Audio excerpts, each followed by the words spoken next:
Bueno, retomamos, Luis. Vamos a hablar de los créditos Argenta. Le vamos a preguntar al licenciado Hernán Lecher qué es lo que está pasando ahora, si realmente están más caros. Contanos un poco, Hernán. Bueno, en realidad lo que pasó fue que el gobierno, a raíz de que había elecciones el año pasado, en julio del 2017, el presidente firmó un decreto que extendía los créditos que ya existían para los jubilados a los beneficiarios que no son SIPA, básicamente a aquellos beneficiarios de asignación universal por hijo, pensiones no contributivas, salario familiar y pensiones de adultos mayores. Claro, esto impulsó de manera fenomenal los créditos, casi 60.000 millones de pesos en ese semestre. En realidad el crédito no es ni bueno ni malo, al contrario, yo diría que es más bien bueno. El problema es que el crédito, ¿para quién lo utiliza uno? Para adelantar un consumo cuando no tenés el ingreso hoy.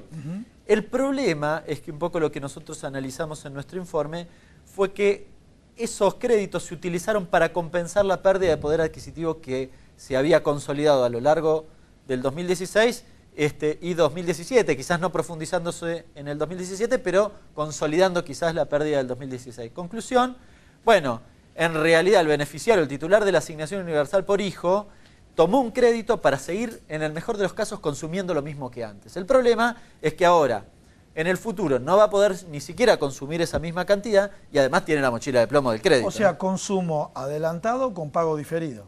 Claro. El 60% de los titulares de la AUH están endeudados... Aclaramos, asignación universal por hijo. La asignación universal están endeudados con el crédito Argenta y están endeudados en 3 veces lo que cobran en promedio. A ver, en un mes, si vos juntás lo que cobran todos los beneficiarios de la asignación universal, cobran alrededor de 5.000 millones de pesos. Están endeudados en 15.000. O sea, tienen que ahorrar lo que 3 meses para poder finalmente cancelar esos créditos. Con un aditamento. Uno, a ver, si perdieron poder adquisitivo, yo les presto la plata, ¿sí? Para compensar lo que perdieron.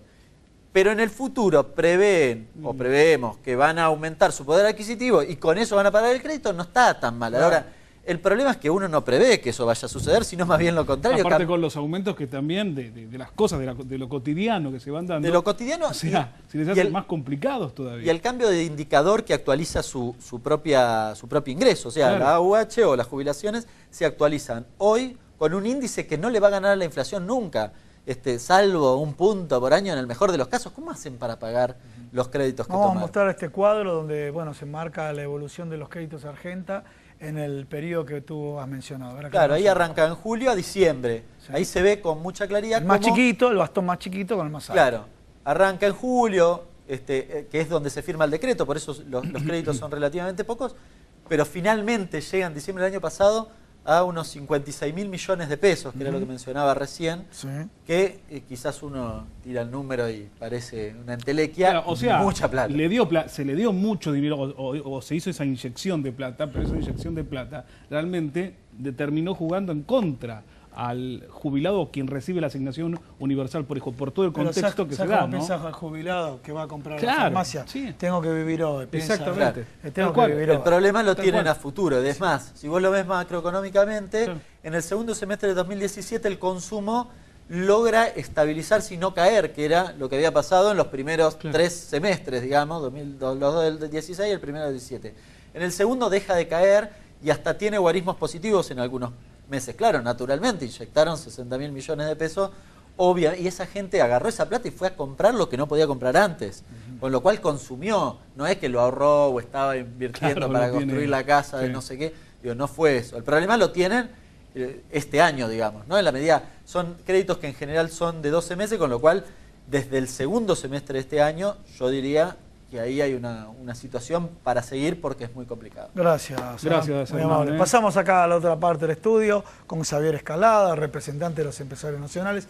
A ver, la paradoja de las inversiones y la competitividad. Porque en teoría iban a venir los inversores para que seamos más competitivos, pero mientras tanto las empresas dejan de ser competitivas porque pierden el mercado local. Muy interesante porque la pregunta existencial. ¿Somos caros porque no invertimos? ¿No invertimos porque no tenemos mercado? En definitiva, ¿quién pone el dinero final? Si el dinero lo pone un inversor, busca mayor cantidad, busca mayor rentabilidad, va a buscar un mercado más atractivo. Si no, de la otra forma, el dinero lo pone el consumidor final comprando productos más caros. Claro, podría decir, bueno, compenso con importaciones, pero hubo un aumento muy grande de las importaciones y los productos a consumidor final no bajaron. Entonces, el planteo pasa por cuál es la generación de valor en la cadena de comercialización o en la cadena de valor. Y en el punto final, el desequilibrio que antes comentábamos de capital y trabajo hace que haya menos posibilidad de compra de los trabajadores, haya mucha valorización del tema de la rentabilidad sobre capital, y eso genera una presión muy alta frente a los costos. Los costos van a subir porque sube la tasa de interés, porque en las pymes se nos alargan los plazos de cuenta corriente, de pago, y esos días que pasan nos encarecen los productos. Si tenemos que invertir, vamos a ir a invertir en una tasa que es por arriba de las posibilidades que tiene de actualización. ¿Qué ayudaría a las pymes que pasase dentro de esta estructura económica tan grande y tan diversa? ¿Qué sería un aliciente para las pymes en este momento, siendo como vos decís que la situación es bastante complicada y crítica? Mirá, muy claro, reactivar el consumo es fundamental, porque no podemos permitir que la rueda se pare. Hoy estamos trabajando sin rentabilidad en el mejor de los casos, perdiendo plata en la mayoría, y es algo que no se puede sostener en el tiempo.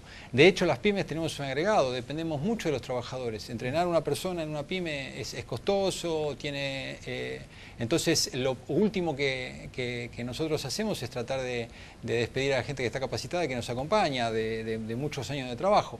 Entonces, lo primero es reactivar el consumo, una reactivación del consumo a nivel nacional, pero consumo real, digamos, de que el capital para consumir venga de su propio trabajo y no venga de créditos ficticios, sino que venga de su propio trabajo, es fundamental.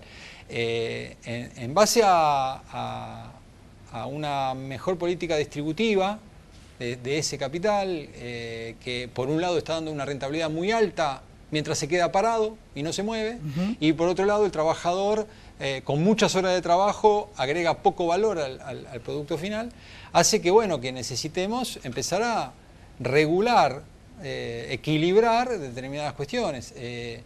Hay muchas cosas por hacer, creo que lo más importante es reactivar el consumo interno. Muchas gracias. Muy amable. Bueno, señores, vamos a una nueva pausa, por favor. No te vayas, porque ahora sí vamos a hacer la entrevista con el doctor Juan Manuel Bulacio. A ver cómo manejamos las frustraciones.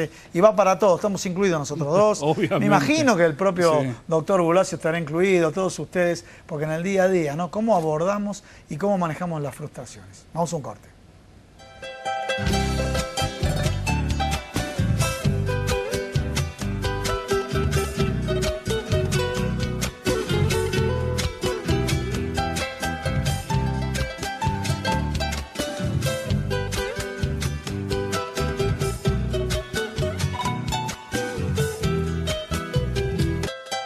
Bueno, continuamos acá en Proyecto Feral. Lo prometimos el doctor Bulacio, ¿no, Luis? ¿Qué tema que vamos a tocar? Bienvenido, doctor. ¿Cómo le va? Bien, muy bien. Gracias por estar. Bueno, las frustraciones.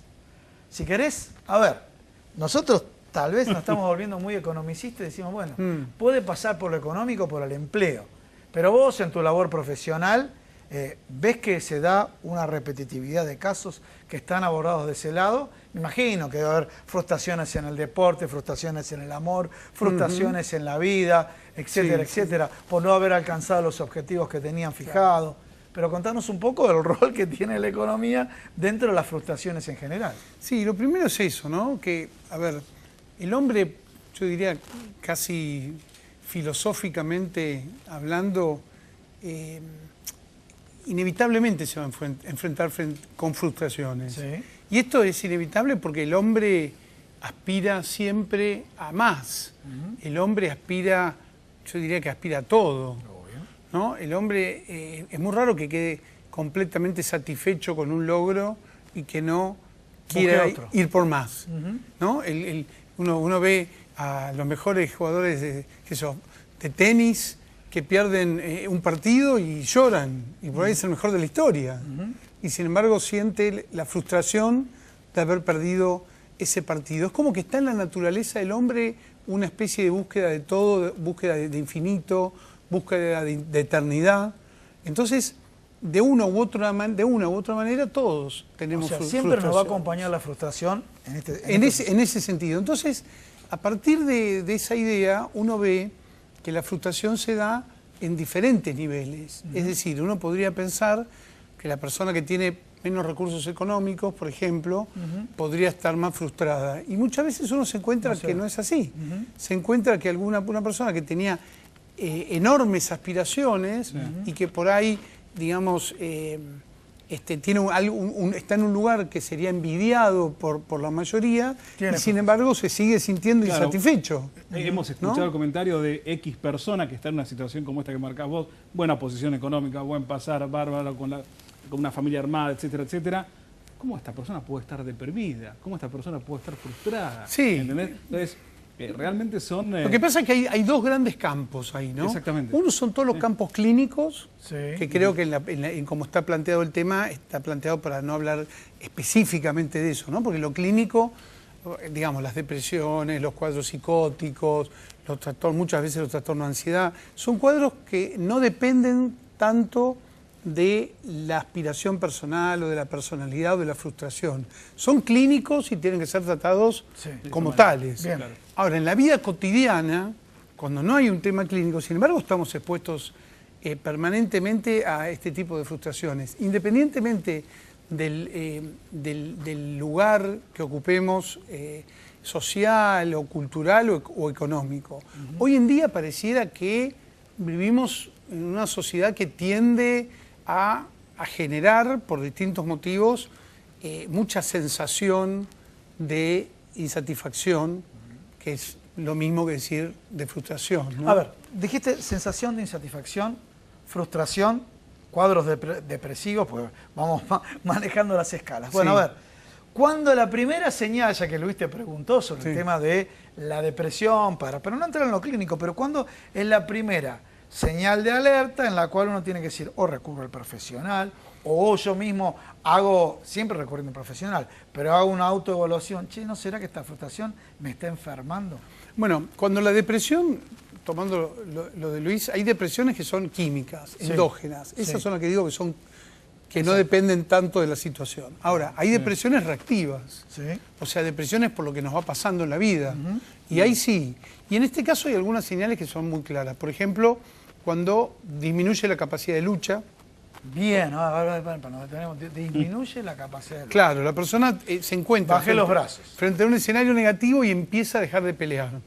Empieza a quedarse más tiempo en la cama, empieza a tener menos intereses, disfruta menos de aquellas cosas que hace, que habitualmente disfruta. Esa es una señal importante, lo que se llama anedonia, ¿no? Anedonia. Incapacidad para disfrutar. Es decir, la persona empieza a no solamente a estar mal con algo, sino que empieza a tener incapacidad para disfrutar cosas que antes disfrutaba. Entonces ya no tiene interés, por ejemplo, si es deportista, en hacerlo, si es en reunirse con amigos, disminuye su interés cuando le dice a los amigos, sexual. No tengo ganas de salir. ¿Sí? No tengo ganas de salir, me quedo en casa. Entonces, cuando empiezan a perderse esos hábitos positivos que la persona tiene, cuando se pierde el interés o la capacidad de disfrutar, esas son señales de alerta severas. ¿Cómo podemos enfrentarnos a ver, frente a la frustración propiamente, el tema que estás hablando vos, cómo podemos enfrentarnos frente a la frustración? ¿Por qué? Porque hay una frustración que tal vez se genere externamente, que por ahí tiene que ver con el entorno, no sé, o laboral, o otros tipos de entornos, pero también hay que entender, interpretar y poder trabajar para poder salir de esa frustración. No debe ser sencillo. No, realmente no. Y lo que uno más ve, ¿no?, en la práctica clínica es que, y un poco relacionado con lo que hablábamos antes, ¿no?, que realmente al final de cuentas estar bien parece casi absurdo decirlo, ¿no? Casi una verdad de perogrullo, pero casi siempre pasa por un estado interior, ¿no? Por supuesto que hay situaciones límites o situaciones muy graves que inevitablemente influyen sobre el ánimo, ¿no? Pero casi siempre hay una cuestión interior que es más importante que la cuestión exterior. Y eso es porque uno imagina, por ejemplo, que va a estar bien o que va a disfrutar típicamente de, supongamos, hablo de un nivel económico medio, y por ahí de tener viajes, de tener vacaciones, de comer cosas ricas o cosas de ese estilo, ¿no? Pero perfectamente hay personas que podrían disfrutar de escuchar música clásica o cualquier otro tipo de música, o de leer un libro, gente que tiene otro tipo de necesidades que pasan menos por lo económico. Entonces, el trabajar ese tipo de necesidad ayuda muchísimo a la persona porque es menos dependiente de lo que decías vos, de los factores externos. Cuanto más uno encuentra intereses y satisfacción en objetivos que dependen de uno mismo, son más factibles de alcanzar. En cambio, cuando depende de factores externos, muchas veces es imposible. O cuesta mucho. Entonces hay que distinguir muy bien esos dos campos, ¿no? Porque a veces uno se condiciona tanto por el ambiente externo, claro, que deja de tener los momentos autogenerados capaces de brindarle satisfacción. Cuando decís se condiciona tanto por los aspectos, sí, por el ambiente externo, sí, ¿cierto? Aquel que tiene un auto dice, mirá el otro auto que tiene el otro. Uno tiene la casa, mira la casa que tiene otro. Uno tiene una linda familia, pero le envidia, mirá qué linda familia la otra. Eso es el entorno en el cual uno está con la lupa mirando mal la situación. Sí, eso existe y mucho, y muchísimo, y en gente que tiene poder adquisitivo medio para arriba, ¿no? En general, las frustraciones externas en la gente que tiene menos recursos son más comprensibles, porque son las necesidades básicas. Ahora, no me alcanza para comer. No alcanza para comer. El que no le alcanza para comer o para darle de comer a los hijos. Es lo que decís vos si ves que no te alcanza para comer y ves, no sé, calculo yo, que tu vecino de enfrente, de al lado, cambió el coche por un 0 kilómetro. A ver, son pequeños factores que te influyen, creo yo, ¿no? Obviamente, que te deben influir si no estás pasando una buena situación, no solamente por lo económico, en términos generales. Puse el ejemplo económico por ponerlo. Es así, ¿no? Pero verdaderamente depende de uno, ¿no? Depende más de uno. Ahí es donde en cualquier caso, uno tiene que trabajar más sobre sus propios objetivos que los del otro. Y sobre qué hacer con su situación de vida. Esta persona que tiene esa dificultad económica y tiene que encontrar la manera de vivir con eso, de mejorar eso, la manera de encontrar satisfacción en otras cosas, de no estar todo el día condicionado por los mismos factores. En eso se tiene que centrar mucho más que en mirar el pasto verde, como se dice, del vecino, ¿no? Claro.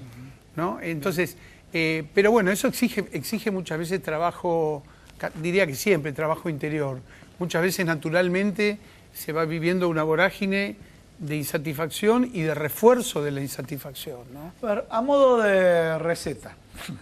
Ya sé que no es fácil, pero yo diría abordajes, pero a modo de receta para la gente. Dice, bueno, perfecto, planteamos estas situaciones y demás.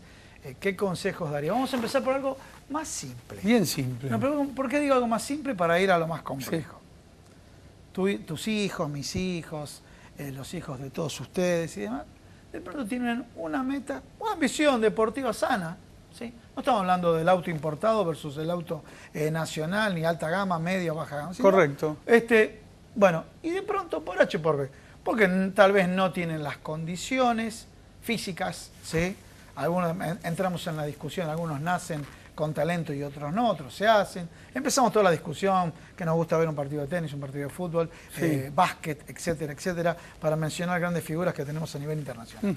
Entonces, cuando no alcanza esa meta, esa frustración, y como padre, ¿sí? Para enseñarle a los hijos, porque también en la naturaleza está la competitividad. Pero bueno, dejé varias preguntas picantes. Sí, pero es interesante, porque hay una técnica psicoterapéutica que tal vez no se use tanto como se podría utilizar, ¿no?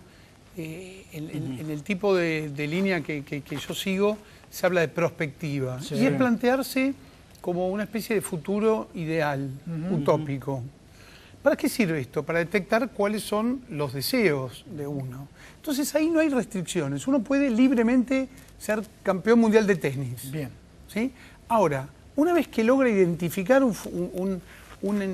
una perspectiva ideal, Sí. ve que pasan varias cosas. Primero que hay contradicciones entre las distintas cosas. Por ejemplo, está lindo ser soltero y está lindo ser casado, pero no se puede ser soltero y casado. Entonces, o uno va para un lado, uno va para el norte o va para el sur. Claro. ¿No? Si quiere ir al norte por la ruta 2 no va a llegar. Sí. Entonces, identificar cuál es ese norte no es un tema menor, porque a veces uno cree que la felicidad está en un lugar y ese lugar está lleno de contradicciones. Sí. Me gusta viajar, pero también me gusta estar cerca de mis hijos. ¿Qué hago? ¿Me dedico a viajar y entonces no los veo nunca a mis hijos o veo a mis hijos y viajo menos? Bueno, hay contradicciones de ese estilo, son muy comunes en la vida y uno habitualmente no se da cuenta. Bueno, eso se da en la perspectiva, ¿no es cierto? En la perspectiva uno se da cuenta. Ahora, supongamos que uno logra armar ese futuro O sea, utópico perfecto. Pero empieza a eliminar contradicciones, ¿no? Claro, supongamos que logra eliminar contradicciones, que ya es todo un trabajo. Supongamos que lo logra. Sí. A partir de ahí, dice, bueno, muy bien, ¿qué es lo que hay en eso? ¿Qué es lo que te hace querer ser el número 1 de fútbol? Supongamos, porque hay algo, ¿qué hay detrás? ¿Es la fama? ¿Es el dinero? ¿Es el éxito? Es el hacerte conocido. Claro, el hacerte conocido, claro. Es el tener reconocimiento. ¿Qué hay detrás? ¿Es el mero hecho deportivo? Porque cuando uno identifica la estructura que hay detrás, puede buscar otros objetivos. Bien, correcto. Por ejemplo, si mi objetivo es... Era económico, a ver. Era económico, bueno, puede estar en alguna otra cosa. ¿Y económico para qué? Además, económico para lograr qué cosa. Para ¿no? lograr qué cosa, qué quiero ¿Qué es lo que comprar? busca? Y a veces eso que quiero comprar lo puedo reemplazar o lo puedo encontrar en otra cosa mucho más accesible. Claro. O puedo ponerme un objetivo deportivo. Si a mí lo que me gustaba era practicar deportes, puedo ser muy feliz jugando con amigos en una canchita y realmente que la gente grita el gol como si fuera la final del mundo. Y está muy bien, porque puede poner ese objetivo deportivo en algo mucho más alcanzable y no solamente en ser jugador de la selección. Entonces, es como ir identificando los deseos detrás de los objetivos para ir haciéndolos más accesibles. Modificar el objetivo sin modificar el deseo. O cuando el deseo es de algo, digamos, un poco insustancial, a veces se puede plasmar o se puede ir modificando hacia objetivos más alcanzables. ¿Una persona frustrada puede arrastrar a su entorno, al resto? Por ejemplo. Indudablemente, yo creo que la frustración como la mala onda, como se dice, Sí. o como la queja, es contagiosa. O sea, no solamente uno se contagia por los virus o las bacterias, también se contagia por el ánimo. Por las ideas negativas, ¿no? Por las ideas negativas. Sí, el remolino de ideas negativas La queja, es la terrible, queja, la es queja. terrible. Fíjense, yo creo que si uno, es otro tema, ¿no? Pero si uno pregunta, el 90% de la población va a decir, estoy cansado. Sí. Sí, ¿Cómo estás? sí. Cansado. Cansado. Es la primera palabra, respuesta. ¿verdad? Yo creo que es el 90%. Bien. Entonces hay algo ahí que no están dando bien. El primer chip, bueno, no estoy cansado, le pongo... No, basta de cansancio. Basta, Se acabó, listo. primer momento estoy Terminado. bien. Bien. O, como hasta los propios pacientes me lo dicen Sí. y se lo remarco antes de sentarse. Sí. ¿Cómo estás? Bien, te dicen. Después se sientan y empieza otra historia. Pero ese bien inicial ya marca una intención. Sí. Es preferible estar bien. Una actitud. ¿no Y una es cierto? actitud. Parece casi absurdo decir es preferible estar bien. Pero verdaderamente hay veces que la queja y el estar mal es como que tienen un atractivo y nos van atrapando. Y cuando nos queremos dar cuenta, estamos ya como hundidos en un mar Bueno, que nos pero da uno una se ale- satisfacción te vana, terminás ¿no? alejando de cuando ves a alguien que se está quejando, protestando negativamente todo el día. Te terminás alejando. Bueno, y ahí está. Pero si uno se Porque esa aleja, es la es realidad. la profecía autocumplida, ¿no? Estoy solo, nadie me da Estoy solo, bolilla. nadie me da bola. Voy y reclamo a otros que me den bola. Y ese otro, una Sí, no vez, tiré más como palo. mucho. Ya la segunda no quiere más. Sí, sí, a ver, le digo a un amigo, bueno, hoy perfecto, pero no tienes paridad siempre. Todo- A modo, tenemos que cerrar, Sí, pero sí. a modo también siempre digo de receta, claro, acá con la federación, con la obra social, a modo de receta. Para los hijos, a ver, el tema de cómo sacarlo de este marco de manejar, catalizar la frustración. darles estímulos positivos Bien. y alcanzables. Bien, Deporte, música, vida al aire libre, actividad social, amistades, encuentros familiares que les resulten atractivos. Sí. Generar tratar de generar actividades y objetivos que estén a la mano y que a veces la persona no los piensa, a veces no los pensamos, a veces creemos en objetivos que están como muy grandes y hay otras cosas sencillas que están realmente ahí a la mano. Y que no te das cuenta. Para mí ese es el punto número uno, porque para mí la clave de la mayoría de las frustraciones son ambiciones desmedidas, ¿no? Y O sea, eso enseñarle a nuestros hijos objetivos alcanzables y que identifiquen cuando la ambición ya no se pasa de lo realizable, ¿no? Claro, y que se puede modificar generalmente a una ambición más alcanzable, a jugar al fútbol con los amigos, a leer un buen libro. Los libros, leer, hoy para los chicos, parecen una especie de castigo. Pero si los chicos descubrieran el placer que se genera en una buena lectura, seguramente se relacionarían diferente con los libros. Claro. Pero está planteado desde un lugar Del castigo. del castigo, ¿no? Exactamente. Clarísimo, muchísimas gracias. Juan Bueno, Manuel. a Qué ustedes. tema, ¿eh? Bueno, Gracias. señores, ha concluido el programa del día de hoy. Nos vemos la semana que viene. No te vayas, seguí viendo Proyecto Federal.